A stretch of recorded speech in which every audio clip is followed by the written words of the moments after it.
Hey everybody, this is Larry. This is Larry trying to do an extra problem that I haven't done before. So let RNG be our guide and pick one that we haven't done before. Yeah, hit the like button, hit the subscribe button, join me on Discord. Let me know what you think about today's extra premium video from Larry. Let me set up a little bit. But yeah, so I'm gonna leave a comment up below. I had this on the other video for the daily video. If you watched that, hopefully you did.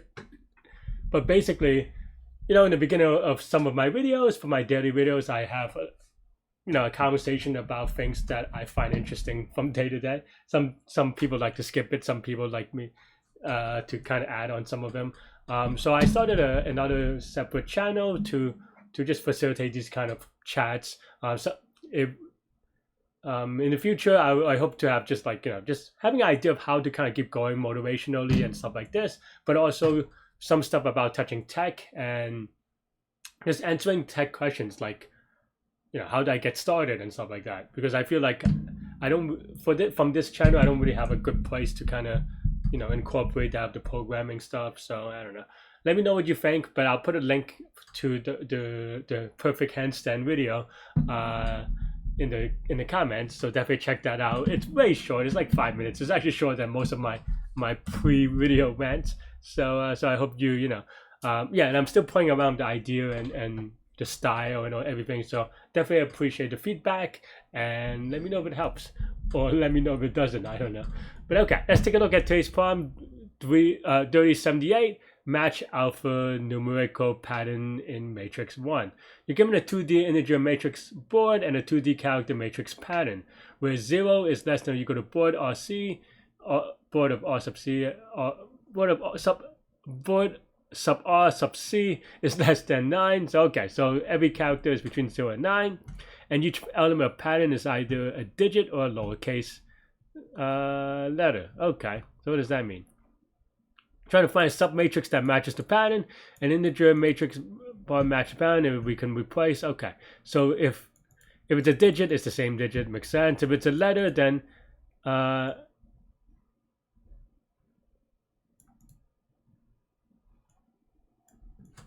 wait, what? For every pattern I sub j that you go to x, parts as it must be the same. Oh, okay. So yeah, so they're all the same. That's actually a very weird coincidence, right? Because basically the daily problem, if you have watched the daily problem is the same thing as this part, which is the isomorphic whatever, right? The isomorphic strings or whatever it's called. Like, let me go back for a second. Yeah, like, so we literally solved that part of the problem today, right? So you could check out on that video if you have questions about it. But let's get back to this one. All right. So we turned the link to, okay. So basically we have this pattern, we're trying to match it, and you have this thing that's like isomorphic E, or as they call it in the other problem. Okay. Let's see. The first thing I want to see is whether we can be naive about it. So that's what I'm going to do by looking at the constraints. And the constraints are 50 by 50. So that seems like, yeah, they want us to just write for loops, right? If you really want to kind of study into this, this is the idea of convolutions. Is basically what we're doing. We have this pattern and we're trying to convolute around the thing. And there is a very complicated. Sorry, I dropped my pencil. What happened to it? Okay. And the TLDR, and I'm not going to do this here because it is very complicated. I know the idea, but to be honest, I don't think I could implement it in any reasonable amount of time without like having a book and all these things out in front of me. But you can actually solve. You can actually solve this with like discrete fast Fourier transform. Right, discrete fast Fourier transform, and with that, in theory, you're able to do this in like n log n time or something, which is insane. But basically, the idea is that you convert the board into you convert the board into a function, a polynomial in which you only care about certain things, and then because of that polynomial, you're able to use divide and conquer on it, and as a result of that, you're able to get n log n because of divide and conquer, and you notice the overlapping subproblems.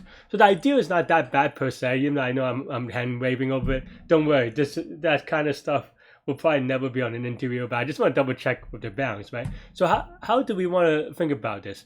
Well, how many corners are there? There are 50 times 50 corners, so that's 2,500 corners, right? And then for each of those, you have to do 2 loops. So that means that this is going to be if we just do the naivest thing, it'll take 50 times 50 times 50 times 50, which is 50 to the 4th, right? Which is, as they say, a lot. But that's it. But I would say that, even though that is like 6 million and it's probably for Leetcode kind of hitting the boundary, you will realistically not hit this, right? The reason is just because, well, like there are corners that are just not possible, right? Meaning that, for example, if you have a 50 by 50 pattern, then if you just one off, it cuts off, so you could early terminate and stuff like that, right? Like, like you just don't have enough rectangles. So maybe it's like 50 times 50 times like 25 times 25 or something like that to maximize the number of squares and stuff like that, and that should be much faster for obvious reasons. So it's 50 times. So sometimes we use this big O notation to for technically I guess it's R squared times C squared or something, but inside that you should be able to get a more tighter bound on the constants if you really want to, right? And but anyway, but all that said, it just means that we can just do the way naive things. So let's get started, right? So yeah, so we could even just do like for I in range of R. Oh, we have to kind of define R,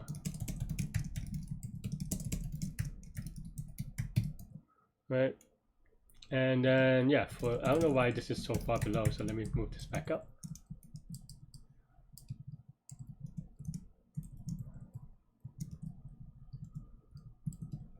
All right, we don't need this, right? And then now we can maybe just write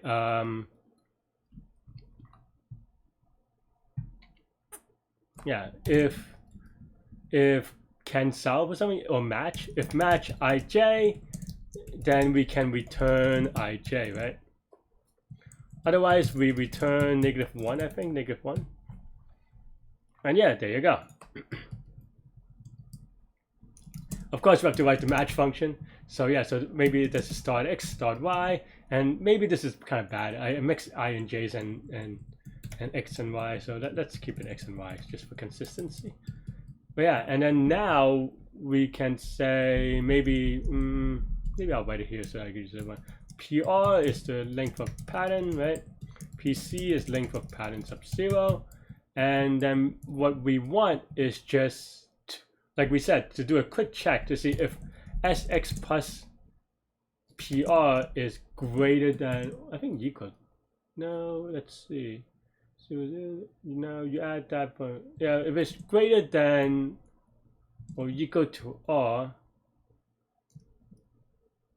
wait, and we return false. But I don't know if I'm off by 1 here, right? So PR, okay, so let's say this pattern is 2, and this is 1, then at 1 we should be good because that's 2. Okay, so so this is just strictly greater than, and we can of course apply the same thing for the other thing. But I'm messed up because x is the row, so if we add that to the number of rows, no, I think that's fine actually. I have to always double check. It's very easy to make this mistake where you swap x and y's and stuff like that. But I think this is right? So then now after that, we just have to kind of have the same idea as before, or by before I meant the daily problem, which again is for some reason exactly the same, but for not exactly the same, but you know what I mean. But so then now we want to say for, okay, actually I should rewrite this differently. For x from, you can write this in a number of different ways, like with dx or something like this, but we can start from sx and then sx plus pr, right?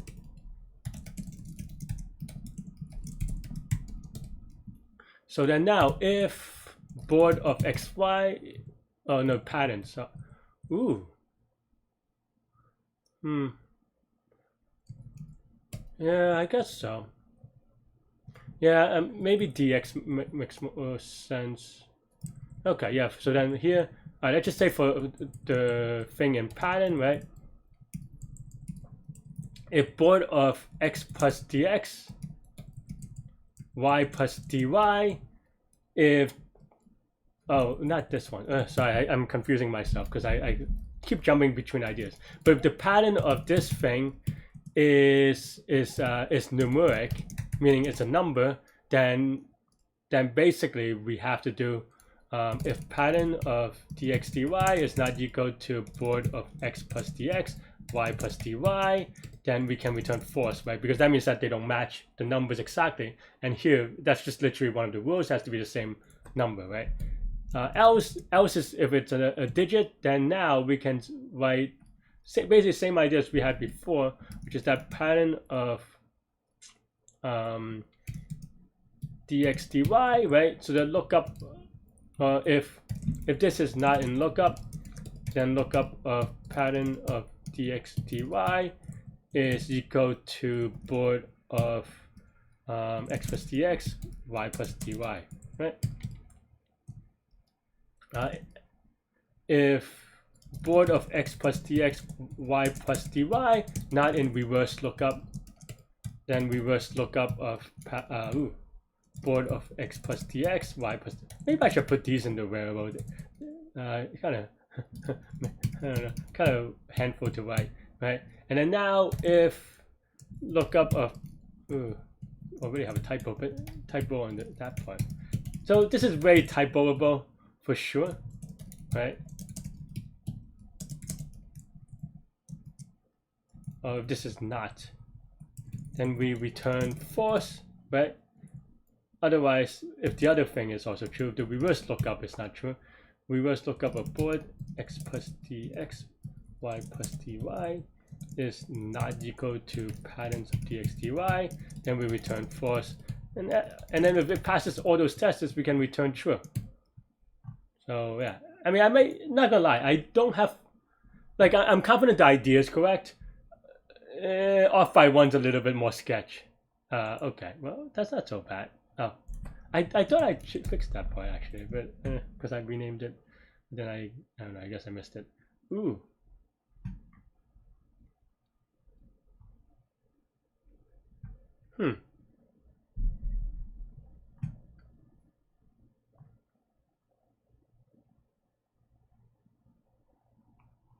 Yeah, so we have a wrong answer on here. I mean, I think it's just off by one somewhere, or maybe typo, but why is it returning false? The pattern is numeric. No, that's fine. I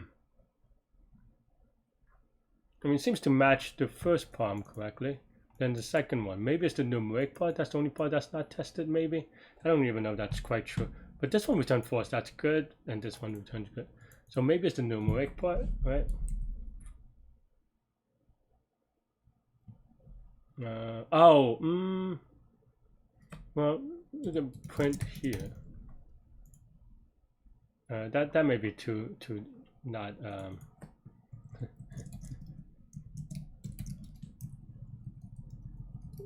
That's too not specific, but okay, fine.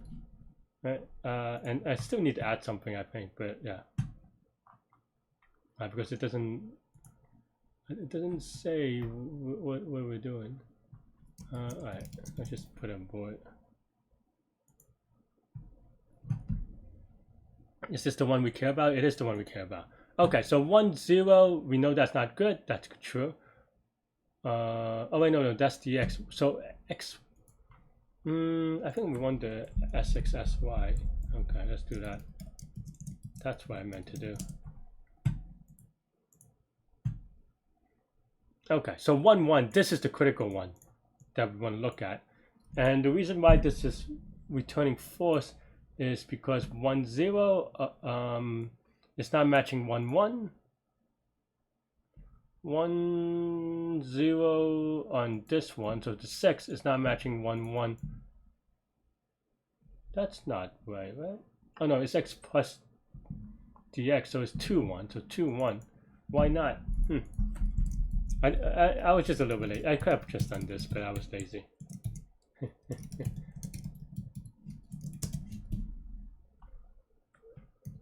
Alright, let's you go to 6. This is also you. Oh, that's what I was.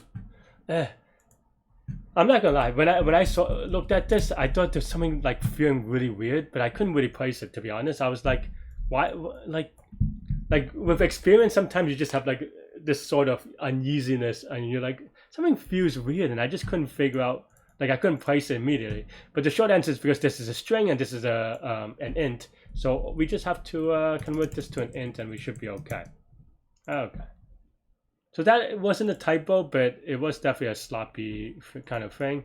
Even though I did actually, and I'm not just saying this. Sometimes I am saying it, but no. I mean, just to kind of be honest, like when I saw this, I was like, at least after I got the wrong answer, not the wrong answer, but after I ran the code, I was like, something does look weird about this, but I couldn't figure it, or I couldn't place it exactly.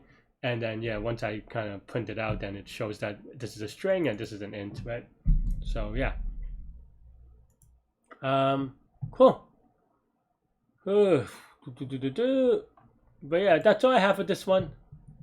Let me know what you think. This is, like I said, I deleted it, so maybe it's gonna be R times C times PR times PC, right? The 4 dimensions of the boards. You could do better than that, but it's hard. But it is fun to read about. If you are curious, so definitely read up on convolutions and discrete fast-forwarding transforms, and yeah, you could play around that. Don't know why this is a medium, other than maybe there are silly bugs, but yeah, that's all I have with this one. Let me know what you think. Stay good, stay healthy, to good mental health. I'll see y'all later and take care. Bye bye.